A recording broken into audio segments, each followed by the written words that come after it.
光靠我们数十人，等需联手合力。若有被蒙气晕，一人成军的妖精。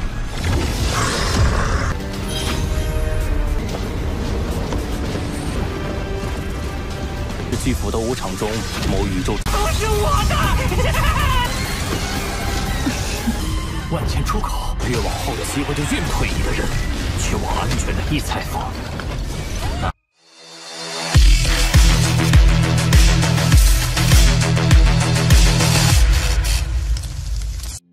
Halo semuanya, selamat datang di Ruang Sinema. Bagaimana kabar kalian semua? Semoga selalu sehat dan baik-baik saja. Sesuai jadwal, jadi pada hari ini kita akan kembali melanjutkan series Donghua Penakluk Bintang episode terbaru, yang mana ini adalah episode yang ke-194. Bagi yang mau bergabung dengan series ini, kita sudah sediakan playlistnya. Jadi kalian bisa dengan mudah mencari di mana episode awal dari series ini.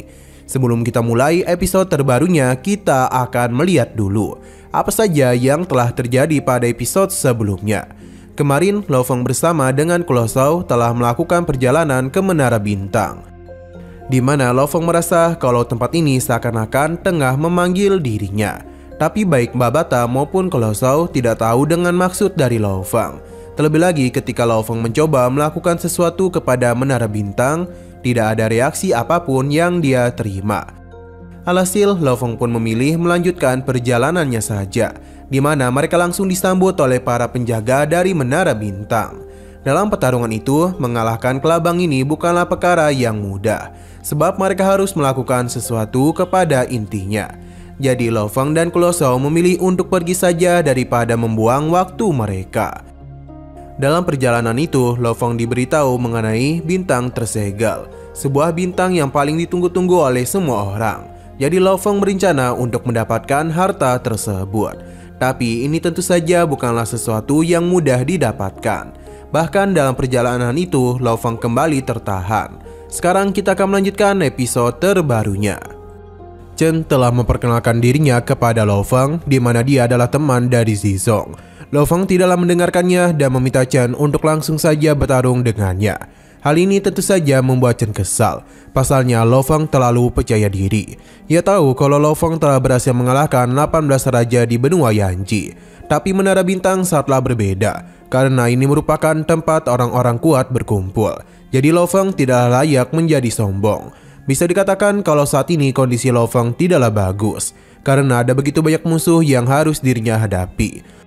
Maka karena itulah dia pun kembali memanggil Colossal. Ketika Chen hendak menyombongkan dirinya, Colossal dalam sekejap berada di belakangnya, yang tentu membuat semua orang terkejut.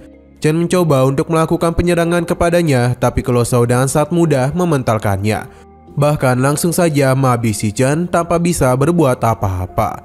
Colossal juga ingin menunjukkan kalau inilah yang mereka dapatkan jika berani meremehkan kehendak tuannya.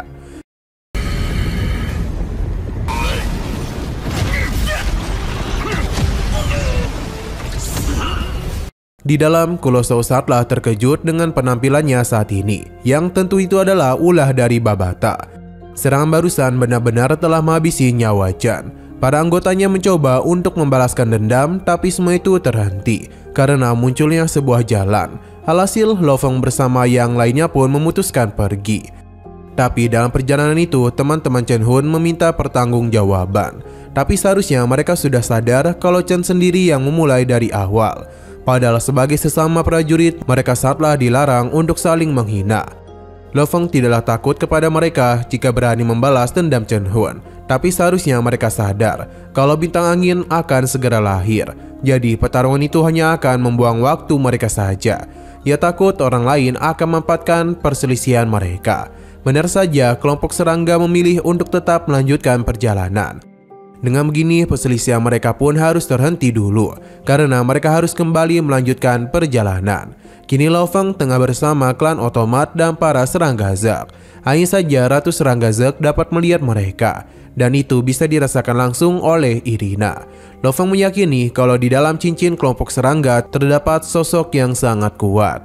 Sesaat kemudian Lo Feng bersama yang lainnya telah tiba di sebuah tempat, yang mana saat ini terdapat begitu banyak kelompok yang berkumpul. Di sana juga ada Tianzhen, yang mana kedatangan Lao Feng di sana langsung disambut dengan baik, karena bagaimanapun gelarnya sudah menyebar kemana-mana. Tianzhen memberitahu kalau sekarang berbagai klan tengah saling berkumpul untuk mendapatkan bintang angin. Secara bertahap, para pasukan yang begitu banyak teruslah bermunculan. Untung saja Lao Feng lekas datang untuk membantu mereka.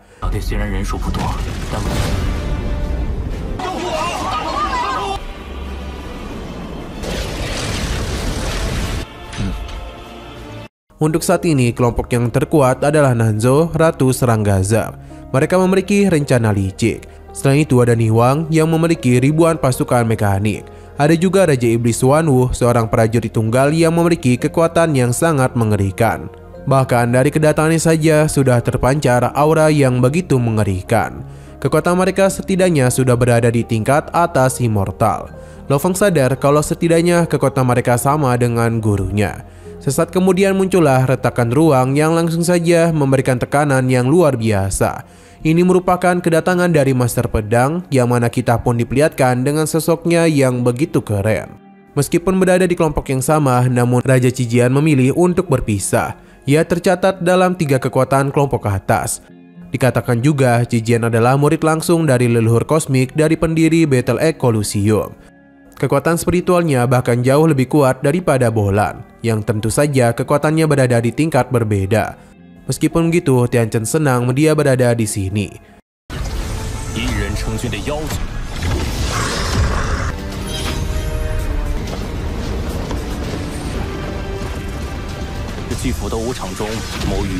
Sesaat kemudian muncullah sebuah portal lainnya, di mana itu adalah jalan masuk menuju bintang angin. Semua orang langsung saja berebut untuk masuk ke dalam tempat tersebut. Di dalam sana kita pun diperlihatkan dengan pemandangan yang begitu menakjubkan. Sedangkan di sisi lainnya, orang-orang kuat dari 4 ras telah berkumpul. Mereka adalah para prajurit yang berhasil melewati berbagai rintangan. Setidaknya kemampuan mereka itu berada hampir sama di tingkat immortal. Setidaknya ada 100.000 orang yang berkumpul di sini. Jumlah mereka bahkan lebih banyak dari anggota aliansi Hongman. Kalau Shao tidak menduga dapat melihat pemandangan ini. Sedangkan Lao Feng sadar kalau setiap klan memiliki kekuatan unggulannya sendiri. Kini mereka semua hanya tinggal menunggu bintang angin yang akan terlahir. Sesaat kemudian sebuah fenomena mulai terjadi, di mana itu menandakan kalau bintang angin akan segera muncul. Kita pun diperlihatkan dengan bentuk sebenarnya dari bintang angin, yang mana kemunculannya diikuti dengan kekuatan yang begitu besar. Bahkan fenomena langit teruslah berubah-ubah. Semua perhatian pun mulai tertuju kepada bintang angin. Tidak ada satupun dari mereka yang mengalihkan perhatian. Nanzhou pun segera keluar untuk menyaksikan kejadian itu. Untuk Niwa meminta seluruh pasukannya untuk bersiap-siap, karena pertarungan sebentar lagi akan terjadi. Perlahan-lahan bintang angin pun mulai keluar. Lao Feng setelah penasaran akan seberapa mengerikannya kekuatan yang orang-orang itu miliki. Ia pun bingung apakah dapat melawan kekuatan mereka. Tianzhen menenangkan Lao Feng, pasalnya dia sudah memikirkan beberapa rencana. Di mana sesaat kemudian bala bantuan pun datang, yang mana ada 1.000 orang tambahan yang berada di sisi Lao Feng, di mana mereka adalah rekan-rekan dari Tianzhen. Ia memberitahu semua orang kalau pertarungan hari ini adalah untuk mendapatkan bintang angin. Mereka akan bertarung dengan para musuh kuat yang berasal dari 4 ras. Yang dapat mereka lakukan hanya bertarung saja. Karena dan begitulah mereka dapat memberikan perlawanan. Bisa dikatakan aliansi akan dibentuk untuk sementara waktu. Mereka akan maju dan mundur bersama. Pada awalnya mereka bingung karena bagaimana nantinya mereka mendapatkan bintang angin. Tianzhen menjelaskan kalau kerjasama ini mereka lakukan untuk mengatasi lawan-lawan saja.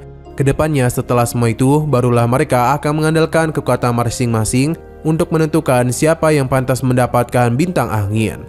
Tianzhen berjanji kalau mereka akan saling bantu-membantu. Riak gemuruh teruslah terdengar yang mana mereka setuju untuk membentuk aliansi.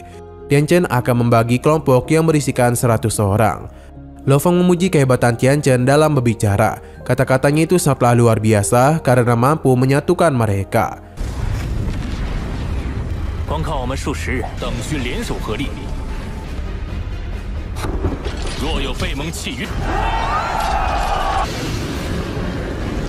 Semakin bintang angin hendak keluar, maka pertarungan pun akan semakin dekat. Hingga pada puncaknya bintang angin pun keluar dan langsung saja menjadi perebutan berbagai ras. Tapi tiba-tiba saja ada blokade ruang, yang mana hal ini merupakan hal yang sangat merepotkan bagi mereka semua. Dengan adanya larangan itu, maka akan menyulitkan mereka mendapatkan bintang angin. Jadi satu-satunya cara adalah bekerjasama. Pertarungan pun mulai terjadi. Lo Feng mengajak Lo Shao untuk terbang lebih tinggi lagi. Di sini kita pun diperlihatkan dengan pertarungan yang begitu sengit antara 4 ras, yang mana mereka saling bertarung satu sama lain demi bisa mendapatkan bintang angin. Terlihat ada beberapa orang yang berada di bintang angin. Mereka mencoba melakukan sesuatu, tapi berbagai serangan di sana telah membuat mereka meninggoy. Akibat serangan yang terus terjadi membuat bintang angin bergerak. Orang-orang di sana masihlah terus mencoba untuk menyerap bintang angin, tapi semua itu terus gagal. Lo Feng sendiri bingung mengenai perasaan ia sebenarnya. Namun mereka pun dikejutkan oleh berbagai serangan yang telah kembali tertuju ke bintang angin. Pertahanan pun mulai dibentuk, tapi semua itu tidak bertahan terlalu lama. Bintang angin teruslah jatuh, sedangkan Lo Feng bersama yang lainnya masihlah bertahan di bintang angin. Mereka harus mencegah agar bintang angin tidak jatuh ke bawah. Pasalnya kegilaan tengah memenuhi area bawah. Bahkan mereka tidak lagi peduli dengan bintang angin karena menghabisi satu sama lain dapat mengambil harta lawan. Sedangkan orang-orang kuat dari 4 ras masihlah belum melakukan pergerakan apapun, yang sepertinya mereka ini tengah menunggu sesuatu. Ternyata jika mereka tergesa-gesa, maka itu semua hanya akan menjadi kuburan massal saja. Lo Feng barulah menyadari hal itu. Tapi Tian Chen menyadarkan mereka. Pasalnya orang-orang itu sangatlah kuat dan bukanlah tandingan mereka. Jadi jika mereka tidak kunjung bergerak, maka mereka akan jauh tertinggal. Baru saja bertarung sebentar, Lo Feng ini sudah mendapatkan begitu banyak harta. Tidaklah heran mengapa orang-orang menjadi begitu kegilaan.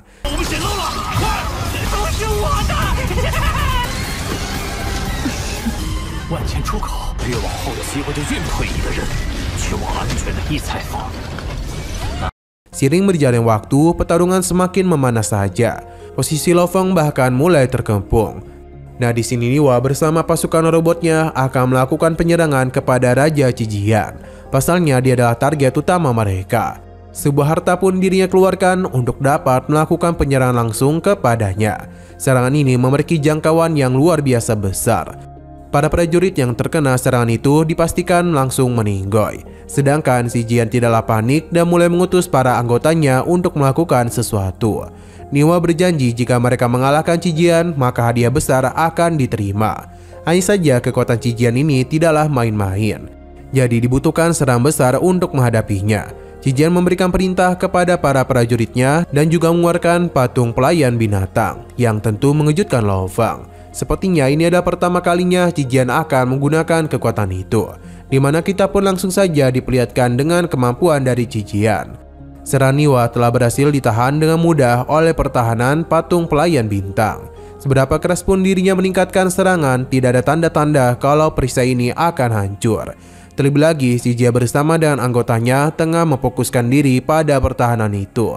Lo Feng bisa merasakan dengan jelas betapa mengerikannya kekuatan yang Cijian miliki. Nah, sebuah getaran besar pun tercipta, yang membuat kelompok Lo Feng harus meninggalkan bintang angin dulu. Pasalnya jika tidak, bintang angin itu akan membuat mereka meninggoy.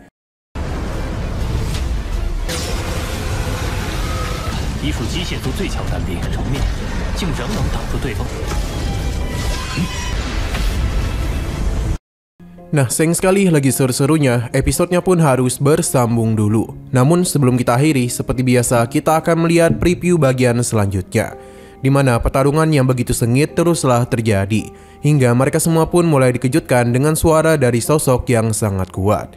Ia memberitahu kalau dirinya telah menunggu selama 8,2 miliar tahun. Tapi meskipun begitu, Lo Feng bersama rekan-rekannya tidaklah berdiam diri saja. Pertarungan teruslah mereka lakukan. Bahkan di sini Lo Feng berhasil menjadi pembeda. Berhubung Lo Feng itu seakan-akan tengah menantang dirinya, jadi sosok itu pun mulai mengeluarkan sedikit kekuatannya, yang mana Lo Feng seketika saja merasakan sakit luar biasa pada jiwanya.